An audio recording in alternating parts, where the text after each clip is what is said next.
Coming up, a man sustained serious hand injuries while working at a lead smelter. And finally rain, wet conditions set to grace parts of our drought-affected land. Tonight, a man seriously injured at Port Perry's lead smelter, and much needed rain on the horizon for South Australia. From our 7 Spencer Golf studios, your nightly news with Louise Hedger begins now. Good evening. Investigations are underway into the details around a contractor being seriously injured at Port Perry's lead smelter last week. Union representatives confirming the worker was manning machinery when the incident occurred. Dominic Beaton has the story. Safe Work SA have confirmed a worker has been injured at Nearstar's Port Perry site. Their inspectors have attended the scene and are continuing to make inquiries about the circumstances of the incident. Police are investigating the robbery of a Port Lincoln taxi driver last week. It's alleged the incident occurred last Friday night at around 9 o'clock on Tennyson Terrace. Police say the driver was approached by a man who allegedly threatened him before stealing cash. The driver was not physically injured, while the suspect is described as being of Aboriginal appearance and aged in his 30s. Police are encouraging anyone with information to come forward or to contact Crime Stoppers. Sanjeev Gupta's proposed new high-tech steel plant at Whyalla has caught international attention. The Chinese government has named it as one of 16 projects worldwide that would be in the country's national interest. John Hunt has more. Unveiled in December last year, Sanjeev Gupta has plans for a 10 million tonne high-tech steel plant in Whyalla. It grabbed national attention that day and is now turning heads across the world. Funding options for the new plant. Port Augusta is preparing to welcome local government leaders from across the country so they can see the town's coal to clean energy transformation. Representatives from councils in 5 states will move around the town on Thursday to learn how to increase the output of renewable energy in their own cities and towns. The Climate Council will also be hosting a free community event later in the evening, which will feature a keynote address from former South Australian Premier Jay Weatherill. It will be held at the Lee Memorial Theatre and starts at 7 p.m. Environmental activists have today delivered a petition of over 3,000 signatures to the Whyalla office of Rowan Ramsey calling for an end to plans for a nuclear waste facility in the state's north. The petition urges the government to scrap the site selection process for the facility in both Kimba and Hawker. Parts of drought-stricken Eyre Peninsula should finally receive much-needed rain this week, with around 50 millimetres expected to fall over the west coast. The Bureau of Meteorology says the wet weather should last well into the weekend. It's what we've all been desperately waiting for, rain to finally fall on our drought-stricken land after one of the driest starts to the year. The front has actually reached Nullarbor and is on its way to Ceduna, and I reckon sometime during the afternoon they'll be reaching Eyre Peninsula. Well, it looks like the rain dance might have just worked, with the clouds here getting darker. 50 millimetres of rain expected to fall across the region over the next few days. With the wet weather, emergency services are warning residents to take extra care on the roads and to ensure gutters and pipes aren't blocked. It's a good opportunity today while it's fine and it's calm to get out and do some of that maintenance, and it's very easy to forget to do those things when it's been dry for so long. Nathan Regter, 7 Spencer Golf News. Still to come tonight, South Australia's History Festival kicks off in Whyalla and a pot of dolphins up close and personal, much to the delight of onlookers. Welcome back. The 2019 Salt Festival has come to a close for another year, with thousands of people travelling to Port Lincoln for the event. Headlining acts Draft and Adrian Eagle wrapped up the festival, performing on the final night. Draft entertaining the crowds, closing the curtain on this year's Salt Festival. We've also had a lot of really world-class events happen, like theatre. We've had some great comedy. Local history will be showcased at the Whyalla Maritime Museum, kicking off South Australia's History Festival. A pop-up exhibition on our coastline is now on display, aiming to challenge the narrative of early exploration of the region.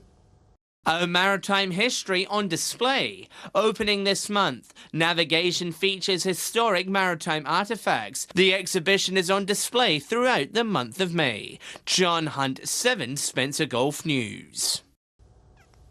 Staying in Whyalla, and Twilight Steelworks tours are taking place as part of History Month. They'll run each Wednesday evening in May, starting at 5:30.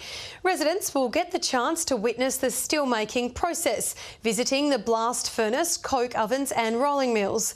Whyalla Council's Teresa Coles says it's a unique opportunity. The steelworks looking amazing at night. It will be a great opportunity to see the steelworks in action with all of that molten steel and other stuff happening, hopefully, that we'll see at that time. Stay with us after the break. A young Port Pirie footy player in the running for Oz Kicker of the Year, and Ruby will have all the weather details. Hello again. A young footballer from Port Pirie has had his wish come true, getting himself into the running as NAB Oz Kicker of the Year. The 7-year-old and his family still beaming from Easter Friday when little Jack ran out at half-time to play at Marvel Stadium. Jack Porter has been busy kicking goals, life goals, earning himself a moment in the spotlight at half-time during round 5 of the AFL. Now for a look at the rest of the day's sport news, and in Port Augusta netball, one side got its revenge in the grand final rematch, defeating the reigning premiers. Garth Burley has the wrap.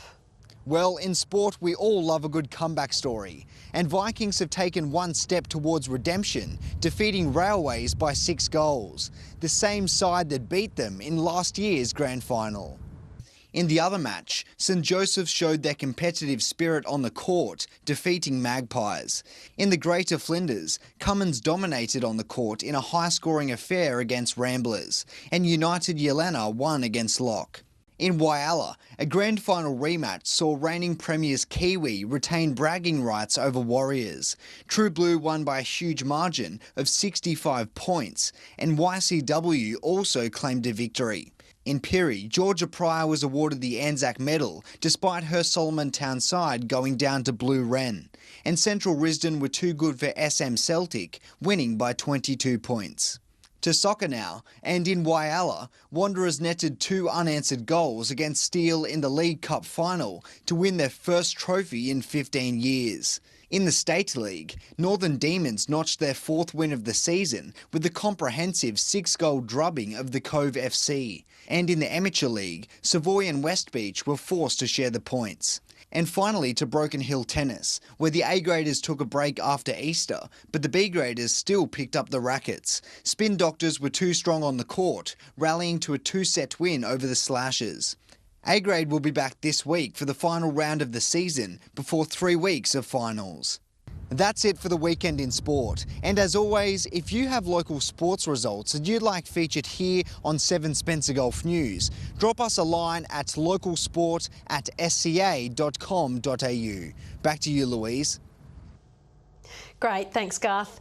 Now let's take a look at the weather, and Ruby, there's rain on the way. Yes, Louise, it looks like there'll be some wet and wild weather in the coming days. Starting with today, and temperatures ranged in the mid-20s across the Gulf, with Port Augusta and Port Pirie reaching a top of 26 degrees, Whyalla 25, Port Lincoln and Broken Hill 24, Port Pirie 26, and a max of 25 degrees in Adelaide.